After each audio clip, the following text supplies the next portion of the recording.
Drone ഉപയോഗം സംബന്ധിച്ച മാർഗനിർദ്ദേശങ്ങൾ ഉൾക്കൊള്ളുന്ന കരട് നിയമത്തിന് അംഗീകാരം നൽകി ഖത്തർ മന്ത്രിസഭാ യോഗം.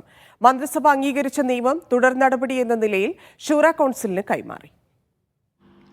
പ്രധാനമന്ത്രിയും വിദേശകാര്യമന്ത്രിയുമായ ഷെയ്ഖ് മുഹമ്മദ് ബിൻ അബ്ദുറഹ്മാൻ അൽ താനിയുടെ അധ്യക്ഷതയിൽ ചേർന്ന യോഗമാണ് കരട് നിയമത്തിന് അംഗീകാരം നൽകിയത്. വ്യോമഗതാഗത സുരക്ഷ, പൊതുജനങ്ങളുടെ ജീവനും സ്വത്തിനും സംരക്ഷണം എന്നിവ ഉറപ്പാക്കുന്നതിനാണ് ഡ്രോൺ ഉപയോഗത്തിൽ പുതിയ നിയമം കൊണ്ടുവരുന്നത്. ബന്ധപ്പെട്ട അധികാരികളുടെ ചുമതലകളും ഉത്തരവാദിത്തങ്ങളും നിർവചിക്കുക, ഉപയോഗം ആവശ്യമാണെന്ന് ഉറപ്പാക്കുക, ഈ മേഖലയിലെ നവീകരണവും നിക്ഷേപവും സജീവമാക്കുക എന്നിവയും കരട് നിയമനിർദ്ദേശത്തിൽ ഉൾപ്പെടുന്നുണ്ട്. രാജ്യത്തിന്റെ ടൂറിസം മേഖലയിലെ കുതിപ്പിന് വഴിയൊരുക്കുന്ന ശ്രദ്ധേയമായ നിർദ്ദേശങ്ങളും മന്ത്രിസഭാ യോഗം തത്വത്തിൽ അംഗീകരിച്ചു. വിനോദസഞ്ചാരികളെ ആകർഷിക്കുന്ന പുരാവസ്തു, ചരിത്ര, പ്രകൃതി, കാലാവസ്ഥ, പാരിസ്ഥിതിക സവിശേഷതകളുള്ള മേഖലകളെ വേർതിരിക്കുന്നത് സംബന്ധിച്ച കരട് നിർദ്ദേശത്തിനാണ് അംഗീകാരം. Media 1 Doha.